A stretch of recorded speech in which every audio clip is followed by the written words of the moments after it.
solamente a la grasa o solamente al núcleo. Hay otro sistema nuclear que se llama núcleo de los padres craneales. Estos núcleos de los padres craneales tienen la modalidad de que cada núcleo tiene una función específica. Y también otro sistema nuclear que se llama núcleo del sistema reticular. Todos los elementos de esto van a ser un poquito complejos en nuestro tronco encefálico. Podríamos decir entonces que nuestro tronco encefálico está relacionado o está en contacto con el diencéfalo. Porque las fibras, digamos, están cruzando, están atravesando. No se meten directamente al encéfalo, pero algunos sí pueden introducirse. O de las partes corticales van a haber fibras que van a descender. Entonces pueden descender directamente a la corteza, otros fibras van a descender del diencéfalo y van a transitar durante toda la extensión, por toda la extensión del tronco encefálico.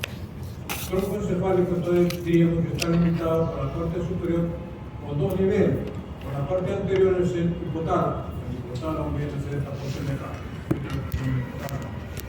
Y la porción posterior está en contacto con el subtálamo.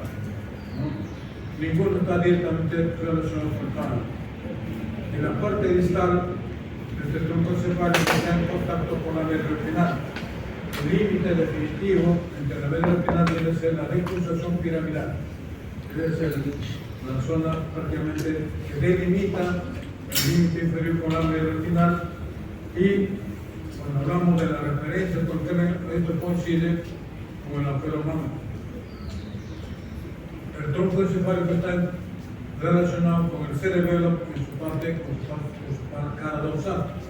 Pues la cara dorsal del tronco está en contacto con la cara anterior del cerebelo.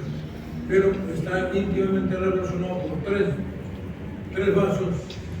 brazos laterales que son sustancias blancas. Son los pedúnculos seroso superior, el medio que debe ser como si fuera la extensión de la protuberancia y un pedúnculo seroso inferior. Entonces, aquí estamos mencionando lo que realmente hemos hablado. Cuando hablamos de las fibras que transitan, prácticamente son fibras ascendentes o descendentes que pueden ser, las ascendentes son sensitivas o perceptivas, para recibir información, digamos, a niveles superiores. Y las descendentes están relacionadas con la motricidad, puede ser eminentemente motora o estar relacionadas con la motricidad. Los núcleos de los padres craneales entonces están agrupados en columnas de acuerdo a la modalidad. Entonces, podríamos decir, la modalidad se considera, por ejemplo, todo lo que es motor, y esta motricidad puede ser motora, somatomotora, o motora somática y motora visceral. Lo visceral también tiene, los sensitivos también tienen dos modalidades, no son funciones, modalidad somática y modalidad visceral. Realmente estos núcleos que vamos a mencionar ahora son los núcleos de los padres craneales reales, o sea, ellos son los que dan origen real de los padres craneales. Muy diferente al origen aparente, por donde los padres craneales son visibles al exterior de quién? De la masa encefálica. Entonces, hemos dicho que existe acá, los núcleos propios tienen sus conexiones propias, que están también ubicadas en sitios estratégicos, porque ellos también van a recibir información y van a dar información a otro sitio. Tienen su propia conexión. Y los núcleos reticulares todavía diríamos que son mucho más complejos, porque ellos tienen funciones de acuerdo a su posición, luego al neurotransmisor que utilizan, ¿no? Y están diversificadas en sus funciones de acuerdo a su asociación. Unos tendrán viscerales, otros tendrán somáticos, otros serán psíquicos, otros serán de motilidad. Pero ellos no están actuando permanentemente a una acción diaria. Lo que hacen ellos es, digamos, trabajar entre ellos, pero sacar información de otros sitios y se van a integrar a su sistema. Ese sistema se va acopiando, como digamos, fuera un centro de acopio que captan energía para que en algún momento ese pool de energía ya está bien adecuadamente funcionante para interferir, alterar o modificar las funciones generales de los sistemas que conocemos. Se conocen como si fueran los centros biológicos. Cuando hablamos del centro biológico diríamos cómo el cuerpo humano cambia de la infancia a la lactancia, la infancia prepuber, el puber, luego la adultez, la adultez y posteriormente la senectud y también la muerte. También están considerados como si fueran relojes de cosas. Por ejemplo, la función respiratoria. Otro control podría ser, por ejemplo, el control, cómo controla o cómo se adecua el cuerpo humano a un ambiente. Primero, digamos que es la adaptación, luego se transforma, se llama la muta para no sufrir el estrago, digamos, en su ambiente y se adecua. Eso sería, digamos, un cambio a larga distancia. Como, digamos, la formación de la especie se va modificando. Entonces, de estos sistemas articulados solamente lo vamos a mencionar porque realmente es otro sistema mucho más complejo. Vamos entonces ahora a sectorizar nuestro tronco encefálico. El tronco encefálico tiene como referencia, por ejemplo, acá la presencia de la bandeleta óptica o cintillo visual.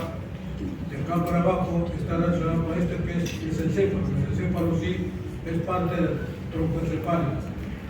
¿Qué encontramos ahí? El discutíbulo y el cuerpo nominal. A este rombo, por ejemplo, se le denomina rombo optopeduncular o optomesencefálico. Y hay ahí el espacio perforado posterior, están los cuerpos nominales, el infundíbulo, bueno, está la hipófisis, pero esto pertenece entonces aquí al diencéfalo, la porción hipotalámica. Entonces, aquí no hay un límite bien definido, como por decir el surco mesencéfalo protoracial. ¿Qué más estamos viendo acá? Acá estamos presenciando la zona por donde los nervios se están invirtiendo. Estos son los orígenes aparentes, muy diferentes a los orígenes reales. Origen aparente, porque la fibra ingresa o sale. Supuestamente las motoras tienen que salir, emergen. En cambio, las sensitivas tienen que introducirse. Y eso debe conocer al alumno, porque cuando pongan, por decir, el centro cuando le ponen el octavo cuaternario, tienen que decir qué fibras transitan por ahí. Y tienen que decir, ingresan las sensitivas o salen las motoras. Especificado. Bueno, aquí tenemos entonces la defusación piramidal, que viene a ser el límite inferior del tronco encefálico, fundamentalmente relacionado el bulbo con la médula espinal. Entonces, este inferior viene a ser la médula espinal, que va a ser motivo de otra clase. Bueno, entonces, vamos a ir en forma secuencial. Primero hablaremos de la morfología externa. Después empezaremos con los núcleos profundos o los núcleos paracraniales o la sistematización del tronco encefálico. Aquí entonces estamos viendo el límite superior o posterior de qué? El mesencéfalo, la porción superior del mesencéfalo visto por la cara posterior. Visto por la cara posterior, entonces recordamos que está la glándula pineal, el brazo conjuntival superior y esto es el tubérculo parenquimio inferior. Entonces, la pineal y estos ganglios que estamos viendo acá, el ganglio geniculado lateral y el ganglio geniculado medial, pertenecen al metátalo. Entonces, eso ya no lo vamos a mencionar funcionalmente porque lo tenemos que integrar, pero relativamente entonces aquí desde los tubérculos parenquímicos superior e inferior, eso ya pertenece al mesencéfalo. También estamos viendo acá en nuestra protuberancia, por ejemplo, con la cara posterior, como no está bien definida, no lo vemos bien, pero podemos referirnos entonces aquí, este surco se llama surco degeminal. Por este espacio subclavicular estamos viendo la emergencia del corto paracraneal. El único par craneal que sale por la cara posterior del tronco viene a ser el cuarto par craneal. Todos los otros pares craneales, todos se proyectan o todos se emergen o ingresan por la cara ventral o cara anterior. Precisamente aquí tenemos el frenillo de la válvula de Mersenne y al costado está el orificio para donde emerge el cuarto par craneal. Ese es relativamente el límite de la protuberancia por su cara posterior. En la cara inferior, perdón, y en la cara posterior, su límite inferior tampoco no está bien precisado. ¿Por qué? Porque aquí tenemos el cuarto ventrículo. Entonces el cuarto ventrículo corresponde tanto a la cara posterior de la protuberancia como a la cara posterior del bulbo. Como límite le podemos dar, por ejemplo, estas estrías medulares. Estas estrías medulares entonces podría ser como límite. Y este de acá no es el límite del bulbo, es el límite del cuarto ventrículo. Es una estría prácticamente. Entonces por la cara posterior, aquí también encontramos en el bulbo, con la médula, una defusación, pero la defusación sensitiva no es tan visible. Pero no olvidar que aquí encontramos entonces estos dos núcleos, que son los núcleos de Gold y de Burdas. Estos de acá son los de Gold y los laterales son de Burdas, que son prácticamente los núcleos de relevo para la vía epicrítica, pero aquí se va a originar el embrisco medio. Entonces, cuando comenzamos a hablar con la cara anterior del tronco encefálico, podríamos empezar a hablar con nuestro límite que ya conocemos el anterior, y aquí encontramos entonces la emergencia o la origen aparente del tercer par craneal.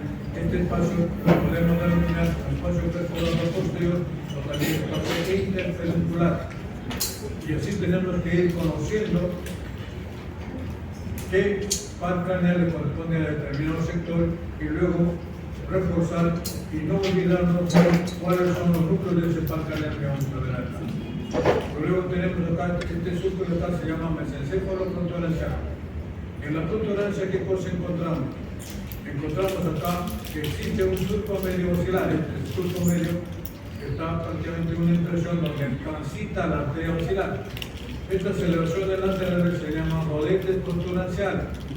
Luego, en la parte lateral, encontramos una fosita. Esa fosita es porque por ahí va a salir o va a ingresar.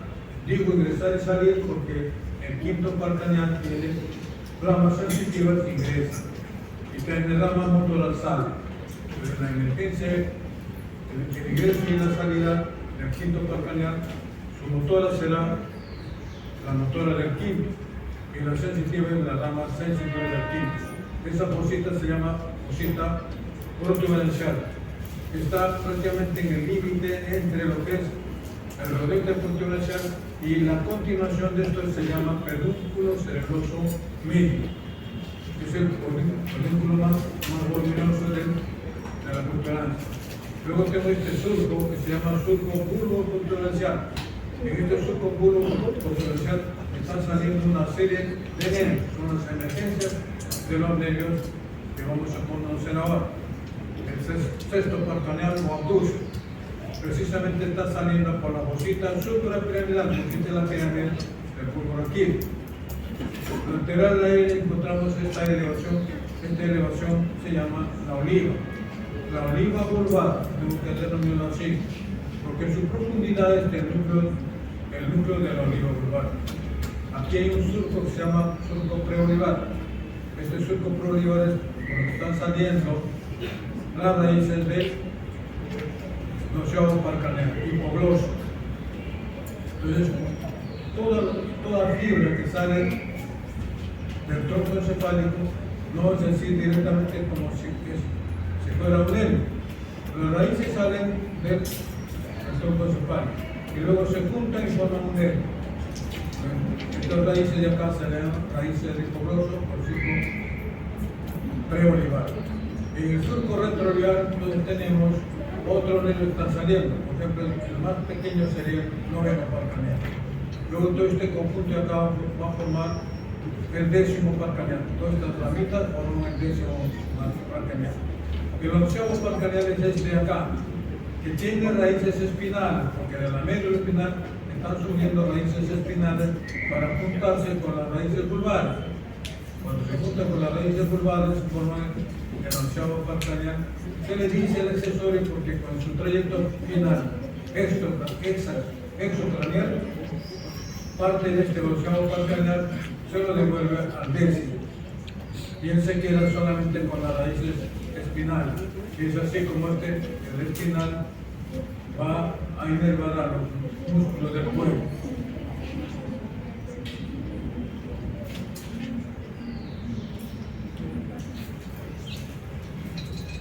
Entonces, en la protuberancia hemos hablado ya de lo que consideramos los lentes protubenciales, que tienen acá, entonces, en este pedúnculo cerebroso medio van a ir un conjunto de fibras que le llamamos fondo cerebroso. Después vamos a ver cómo ese fascículo fondo cerebroso se origina en los núcleos propios del puente. Entonces, aquí vamos a encontrar, en la profundidad vamos a encontrar núcleos propios del puente. Ya conocemos los núcleos propios del puente, y este núcleo que se llama la oliva, tenemos un núcleo propio del bulbo aquí. En este surco bulbo buccal hemos considerado el sexto y séptimo, y el séptimo está saliendo generalmente por encima de esta oliva, la cosita se llama supraolivar.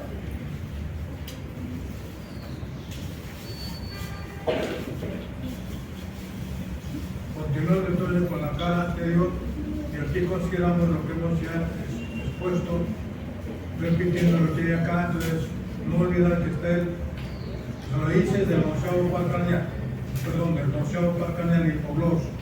Esto de acá se llama pirámide vulvar. La pirámide vulvar no es un núcleo, es un conjunto de fibras que están transitando.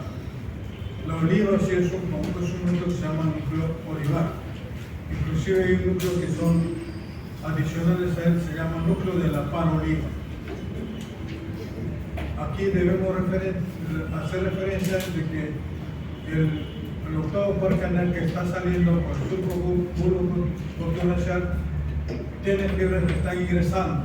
Las dos ramas del octavo par craneal ingresan, porque ambas son sensitivas.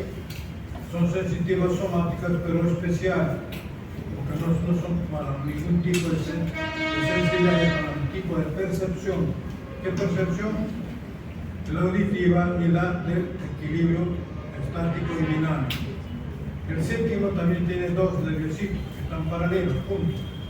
Entonces, al principal se llama el séptimo y el accesorio se llama séptimo bis. Quiere decir que entonces salen para el séptimo par craneal, que finalmente se van a juntar cuando están en el peñasco. El noveno par craneal, que es pequeño, tiene un conjunto de núcleos entre los cuales se van a quedar. Entonces, cuando empecemos a hablar de los núcleos de los pares craneales, vamos a empezar a sectorizar, y vamos a ver que la mayoría de los pares craneales tienen más de dos núcleos. El único que tiene un solo núcleo va a ser el sexto, el 12 y el cuarto. El resto todos tienen un montón de núcleos, dos o tres núcleos que lo vamos a ir conociendo, pero ustedes psicológicamente se van preparando, que tienen que entenderlo, comprenderlo y olvidarlo, recordarlo y no olvidarlo. No digamos jamás, porque eso es imposible, pero si es necesario. Cuanto más se acuerden, mejor. Vamos a entonces describir morfológicamente lo que vemos por la cara posterior. En la cara posterior hemos dicho que como que es difícil un poquito sectorizar, pero ya conocemos que es la glándula pineal. Acá está el ganglio de la vena, entonces aquí debe estar la comisura blanca posterior, y también si hay una comisura interavenular. Y este surquito, entonces diríamos que está entre la púrpura, que es el núcleo posterior. ¿Quién quiere salir? ¿Por qué está el último este? ¿Cómo se llama? Su apellido. ¿Está en la lista? No está en la lista. ¿Dónde está la lista? Pase para adelante, ¿por qué va para atrás? Solamente empieza de aquí, debe ir así, horizontal hasta la mitad del aula. ¿Por qué se comportan como niños? Saben que la asistencia a la teoría es importante. Puedes que aprendan también escuchando, escuchan varias veces, aprenden algo. Pero si ustedes se concentran con una sola atención, ven, recuerdan y lo aprenden. Bueno, entonces vamos a continuar acá. No olvidar entonces que estos tubérculos cuadrículos superior e inferior es como si fueran núcleos propios del mesencéfalo. Son núcleos propios del mesencéfalo. ¿Quiénes? Los tubérculos cuadrículos superior e inferior. ¿Por qué? Porque hay un conjunto de neuronas que están ahí y ellos se denominan, por ejemplo, la mayoría de los libros solamente dicen núcleo tectal. Núcleos tectales son estos núcleos. Podemos utilizar como tubérculo cuadrículo superior e inferior. ¿Por qué? Porque los separamos, porque cada uno tiene más o menos su función. El superior estará por reflejo visual. No estoy diciendo por la visión. Ojo. Visión no es igual que reflejo visual.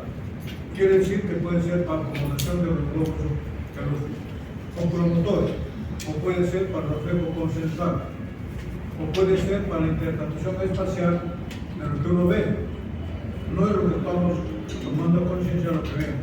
Lo mismo, el tubérculo cuadrículo inferior, él sí está integrado con la vía auditiva. Con la vía auditiva porque la vía auditiva sube, hace sus movimientos acá y recién con su brazo conjuntival inferior se une al cuerpo geniculado medial. Y en el medial recién salen fibras que se van a la corteza temporal. Aquí vemos este tubérculo, perdón, el núcleo geniculado lateral que está asociado con el tubérculo cuadrículo superior. Entonces aquí vemos un pequeño bracito. Este brazo se llama brazo conjuntival superior. Entonces los brazos conjuntivales superior e inferior todavía pertenecen al mesencéfalo. Los cuerpos geniculados ya no pertenecen al mesencéfalo. Eso no le da, digamos, ninguna diferencia cuando el cerebro funciona. No dice, perdón, el sistema nervioso central trabaja, no dice, no, y eso ya le pertenece a tal, no. Él utiliza toda la vida, todos los núcleos y lo hace funcionar y trabajar para qué interés de toda la función de nuestro más principal. Bueno, entonces, no olvidar que el único par craneal que sale por la cara posterior se llama el cuarto par craneal, llamado también patético. El nombre patético está mal asignado. El patético viene a ser la lección de este nervio, produce la mirada patética. Entonces, ¿cómo decir? Su defecto lo utilizan de denominación. No, debo decir cuarto par craneal o troclear. ¿Ya? Bueno, entonces, y sale por dónde? Por el surco subcuadrigeminal y al costado del frenillo de la válvula universal. Porque esta estructura triangular acá es la válvula universal. Luego, cuando hablemos más del cuarto ventrículo, vamos a especificarlo todo. Ahora, esta estructura que aparentemente ya le pertenece a la protuberancia se extiende del mesencéfalo y se va al cerebelo. Estamos viendo acá, se está introduciendo el cerebelo. Resulta que los pedúnculos entonces es un conjunto de fibras que están yendo en ambas direcciones. Hay eferencias y eferencias. Este acá es el pedúnculo seroso medio que le pertenece al protuberancia. Esta estructura rómbica viene a ser el cuarto ventrículo. Esta estructura rómbica no es una estructura, es una cavidad. En el piso encontramos entonces estas formaciones y eso sí le pertenece el triángulo superior a la protuberancia y el triángulo inferior al bulbo. El límite dijimos que era prácticamente las estrellas medulares que están transitando de un lado al otro lado. Después vamos a entrar en detalles más finos sobre esa terminación. Y aquí, entonces en la protuberancia hemos dicho que hay unos núcleos propios de la protuberancia, que está en la parte ventral, en el pie de la protuberancia. Otros núcleos propios encontraremos que aquí también hay una oliva protuberancial. Esta oliva protuberancial le llamamos también oliva superior, porque la oliva vulvar se llama también oliva inferior. De las dos formas lo podemos diferenciar o nominar. Ahora, en el bulbo encontramos estos núcleos que hemos considerado núcleos de Golgi y de Burden, y esos núcleos son propios de él, no hay en otro sitio. Son importantes porque sirven de relevo, que hacen su sinapsis y salen otras fibras. Entonces, entre los núcleos propios del bulbo, entonces tenemos Gol y de Burda. Este es de Gol, y de Burda es Burda. ¿Qué más tenemos acá? Está la oliva vulvar. Son sus núcleos propios del bulbo lativo. Entonces vamos a empezar ahora a hablar un poquito más detalladamente, ya está mencionado acá, el brazo conjuntival, todo lo que hablamos de visuales superior, el cuadrigénero superior para la visión, reflejo visual. En cambio el inferior es para la vía auditiva, ¿no? Y tenemos el brazo conjuntival. Este surco subcuadrigeminales sirve para la emergencia del cuarto par craneal, ¿no? El modo también troquear.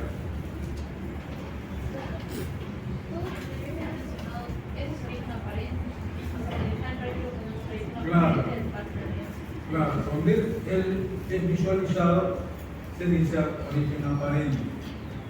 Cuando ingresan o salen a fibra. Y el origen real son los números que vamos a hablar a continuación. Y se dice que cuando un nervio se lesiona, se puede denominar dos tipos de lesión. Lesión superior es cuando es en la potencia, y lesión inferior es cuando desde su núcleo para afuera. Desde su núcleo para afuera, porque realmente es el verdadero nervio. El núcleo para afuera es el verdadero nervio. Entonces, el origen aparente no es todavía el verdadero nervio, es parte del nervio, en la que uno lo ve.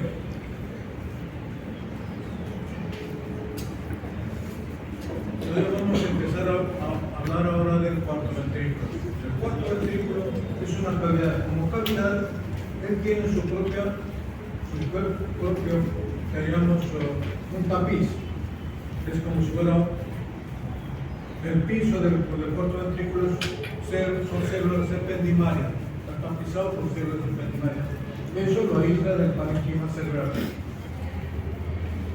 Pero esta cavidad, que se llama cuarto ventrículo, podríamos decir que se delimita lateralmente por los tres pedúnculos. Los tres pedúnculos le vamos a formar espacio, el superior, el medio y el inferior.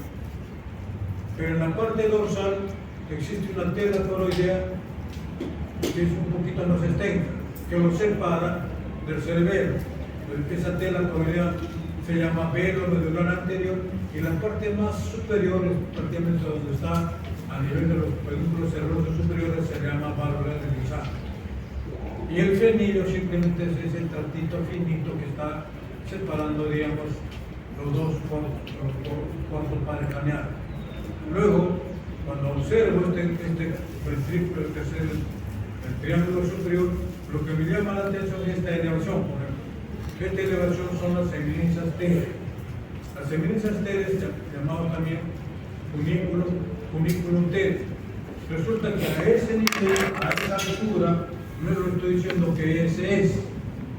A esa altura vamos a encontrar el núcleo del sexto par craneal.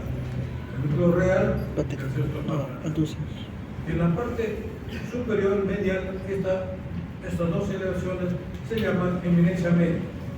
Simplemente son continuaciones de fibras que están ascendiendo, pero al costado de esas eminencias medias yo veo aquí una depresión grisácea. Esa depresión grisácea se llama fovea gris superior. Lo mismo vamos a encontrar aquí otra fovea gris. Esta fovea gris se llama fovea gris inferior. Pero de esto hablaremos cuando hablaremos del triángulo inferior. Pero vamos a hablar del triángulo superior, y ese triángulo superior es el locus cerúleo. Es un núcleo o es una sustancia del sistema reticular que tiene una función dopaminética, serotoninérgica, y prácticamente es el centro integrador sincronizador del sueño. Resulta entonces, cuando hablamos del sueño, el sueño tiene dos episodios: el sueño REM y el sueño real, el sueño que nos hace recuperar. Y el sueño paradójico es el sueño que prácticamente estamos soñando cualquier cosa. Obviamente nuestro organismo no está descansando, pero es precisamente en esa zona donde se produce todo el trabajo nímico. ¿Ya? Bueno, entonces, podríamos decir que el locus cerebral es el centro, como digamos, entre el despertar y el sueño. Porque cuando uno tiene un sueño reparador y se levanta alerta, lúcido y activo, a hacer lo que tiene que hacer en el día. No se levanta porque ha tenido sueño paradojal, que no cansado bien y se levanta con una modora, con la actitud, desgano, inclusive depresión, no quiere hacer nada, ¿no? ¿No será eso que está pasando, que no tiene ganas de estudiar usted? Sigamos entonces. Resulta entonces que el límite inferior viene a ser esta estría que se llama estría medular. Las estrías medulares, a veces algunos especímenes tienen muy bonito, así bien notorio. Otros especímenes como que no lo tienen. Resulta que estas son las vías auditivas aberrantes. Algunas se fueron casi a la superficie, otras se cruzaron casi por los niveles profundos. Las que salen por la superficie entonces hacen este relieve, ¿no? Continuamos entonces. Resulta entonces que en este mismo tercio, el triángulo inferior, vamos a encontrar el velo medular inferior sería el triángulo inferior, este triángulo del pecho, no es estructura nerviosa, es la tela conoidea posterior, que le llamamos también velo medular posterior, y ese velo medular posterior se llama válvula de Tarim. Resulta que en este espacio, en esa tela posterior, vamos a encontrar dos agujeros, o dos tipos de agujeros. Dos laterales que están más o menos en este nivel, que son nerviosos, y uno que está medial y posterior, y un inferior se llama remanente. Resulta que estos agujeros los que sirven para qué? Para el líquido cefalorraquídeo que estaba circulando en todas las cavidades ventriculares, pasando por debajo de este mesencéfalo. Este mesencéfalo encontramos entonces profundamente un acueducto. El acueducto lo puedo llamar acueducto silvio, o si no, acueducto interventricular. No decir agujero, porque el agujero es estrecho, pequeño, chiquito. En cambio, el acueducto es largo, extenso. Y esa velo medular posterior se inserta acá, a esa se conoce como la tenia. La tenia no es una estructura nerviosa, simplemente es algo de la tela conoidea que se pega al parénquima frontal para delimitar y hacerle una morsa. Finalmente, esa tela, como que se cierra a este nivel, y el cierre, donde desaparece el corto ventrículo, se llama el lóbulo. Y en ese mismo espacio donde está el lóbulo, pero ya en las paredes, digamos, de ese orificio cónico, encontramos un área que se llama el área postrema. Después hablaremos del área postrema. Bueno, entonces aquí comenzamos a detallar algunos aspectos. Entonces hablaremos, por ejemplo, de las eminencias T. Las eminencias T, hemos dicho que ahí se encuentra, a ese nivel se encuentra el sexto